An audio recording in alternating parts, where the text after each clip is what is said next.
Hello Tube Dwellers and welcome. I'm the Arcadean and this is Mabinogi Duel. Today we're using a PvP deck featuring Automata Turk, one of my favorite cards from way back in G4. He's a little difficult to set up, but he's a lot of fun to use. So let's take a look at the deck and see how it works. First of all, we are using Freeze Summon. This is to counter any on-play abilities, Mistletoe, Hellhound, anything that might be annoying. Freeze Summon counteracts. Next up we have Elf, a standard 1-cost creature. Hyena King or Elephant would also work absolutely fine. We're using Elf just because of the higher attack value. And because we're using Book of Knowledge, it doesn't really matter if Elf gets removed on our first turn because we can just Book of Knowledge and get up to being able to level up. Next up, Holy Missile, standard 1-cost removal spell, very useful with Dark being so prevalent in the meta right now. Surprise Attack, of course, you're using Light, you've got to use Surprise Attack. White Shark, very good for general removal, works almost like a low value, low cost blue Ifrit, really. And can be useful for clearing the field for Automata Turk's creatures. Then we have Counterspell, very useful to have on the field, just to, if you have an excess of mana, throw that down along with Automata Turk, protect you guys. Eagle, excellent utility / damage / removal card. Mist, one of my favorites, although I don't get to use it very often. Redirecting spells and repositioning creatures can be absolutely huge, really disruptive to your opponent. Then we have Automata Turk, of course, the card around which the deck is built. Next we have Albi. This is for more removal on our opponent's side of the field, as well as providing us with an extremely bulky, heavy-hitting card that doesn't clash for resources with anything super important. And finally, Windblade Theon, excellent for removing creatures from your opponent's side of the field, and also for repositioning your own field. If you want to switch places, let's say you want to get Albi out from behind a blocker, place Theon just to the right of the Albi, Theon will activate his ability, move over, and switch places, freeing your Albi up to deal some damage.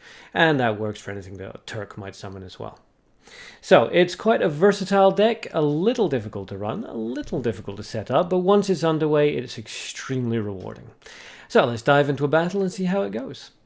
Okay, first fight against Chalfie, using a neutral hero. Always interesting to see someone go that route. Alright, looks like he's using one mutant, and we start. Okay, he's got mana, nature, and dark, so we will start off with the elf, bait out a heavy offering if he has one, which he doesn't. Good, so he just charges, that gives us a little damage. We'll toss off the Book of Knowledge, and the hit, well, the hit doesn't take us up there, the Book of Knowledge did, but it means that we've done some damage to him, and he's hunting us. Excellent, okay, so good resource trade on our part. Unfortunate that the elf doesn't survive, but never mind. We'll level up, he'll probably follow suit. Yep, okay. Alright, which leaves both of us with a clear field. We'll just charge up here because we want to see what he's got in mind. With mana and dark, I'm suspecting it's... Okay, well, there's the Aileron, no big deal. We can remove that quite easily. But with mana and dark, I want to say it's something like a Jurgen or a Dark Mino +1. So we got to make sure that we keep good resource holdings if possible, but also put some pressure down. So let's drop Albi. That ought to that demands a response. You can't let that kind of damage get through. He's thinking about it.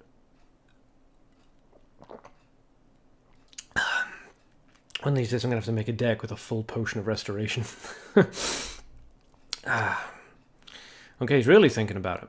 But he is holding on to that darkness, so I am suspecting something big. Alright, so he charges. That's a lot of mana and a lot of dark. What's he going to do? He can't really turn to frog, but he could drag to hell. He doesn't, he just charges up twice. Okay, good. So we get a good amount of damage off there. Excellent. In that case, since he doesn't seem to want to respond, we'll play Automata Turk, and we'll see what he wants to do about that. We'll discard the Mist, just in case he decides to target down Turk, or if he tries to block our Albi with his creature. There's the Jurgen. Okay. Mist will move it. That may or may not help. Okay, so he was going to use it to block Albi, and now it can't. So that's okay, but it's not the best possible use of Mist. And he brings out a Mutant Mari. Very interesting. Okay, so Albi doesn't... Turk rather doesn't summon anything massively good for us, so we'll level up there. Got some blue. Got some mana, which is great. What we'll do then is we're going to use this Holy Missile to weaken Mari. There we go. Turk will kill... Turk. I keep saying Turk and Albi. I keep getting too confused. I don't know why. Albi will deal with Mari. Turk goes up. We don't have any counters to any spells that he might be throwing out just yet. Okay, down comes the Growth Vine. He's going to try to block Albi with that, but Albi's ability is going to take enough of a chunk out of the Growth Vine that we can charge up once without worrying about it. Albi will just kill her anyway. So what we'll probably want to do is revive out of the grave first to get a full hand. Then we can discard Counterspell to prepare for anything he may be tossing out next. And then we can charge up because the Growth Vine will go up in hit points, but it's not enough to block Albi. Alright, so we get some decent damage, 9 damage off with Turk and the Goblin. The Lizard Man drains a little bit, but it's no big deal. Drag to Hell comes out, we Counterspell, which is good because we don't want Jurgen to die and transform into something more powerful. Magic Missile onto Lizardman. Okay. Yeah, I guess he just wanted to remove somebody. Alright, Turk summons okay. Alright. So of all the possible cards to summon and of all of the possible places, we summon the one thing that can... Oh, well, he gave forfeits anyway. It wouldn't have made any real difference. But seriously, how's that for luck? Anyway. On to the second fight. Fight number 2 against devCAT. devCAT? Anyway, using Banoba, which is nice to see because since she got her nerf, limited number of decks user. Well, again, we'll just play the elf straight off, even though she has darkness, bait out the heavy offering, which she has, so at least we know that that's there. She also has gold and light. So that's quite interesting. I'm not 100% sure what we should expect here. So I'll play the Book of Knowledge, ramp us up to being able to level up.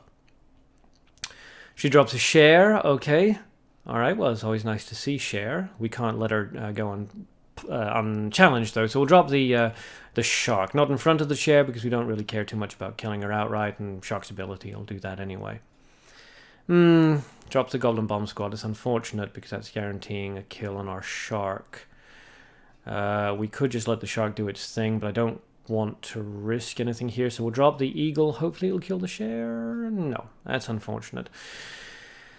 But it's not the end of the world. Eagle jumps across, and we're both still at level 1. She levels up, we'll follow suit. It means that we get a 5 attack off on her. Okay. She'll Holy Missile the Eagle. That's absolutely fine. She's really quite... intent on cutting a path for the share. It's interesting. Alright, well, we can do something quite interesting here. What we can do... Let me just think about it. What we can do is we can drop Turk in front of the share. Now that protects him from any potential surprise attacks, and we will discard Mist, because if she uses a spell that's not surprise attack, something else, this could be extremely interesting. Nobody expects Mist. So let's see if she actually falls for this and cuts us a path by trying to cast a spell on Turk. And she does. Mist activates, and because there's no other targets on our side of the field, it bounces across to her side of the field, killing the share, draining all that gold off. And unless she has something like a Drag to Hell, that means that Turk's got a free shot on the field. So does she have a Drag to Hell or similar? She does not, and she forfeits. A bit of a short match, that one, but hey, Mist, right? And that was Automata Turk. Like I said, a little difficult to set up, but a lot of fun to use. So if you have the opportunity to give him a try, I highly suggest that you do so. He's available at the moment in the shops as part of a structured deck that's going for 200 gems. That's pretty darn expensive though, so unless you're a Jamillionaire, I suggest that you look in the player stores instead. You can usually find him going relatively cheaply in there. So, that's all from me. Thanks for watching, and a special thank you to everyone who subscribed so far. As always, until next time, have fun and good luck.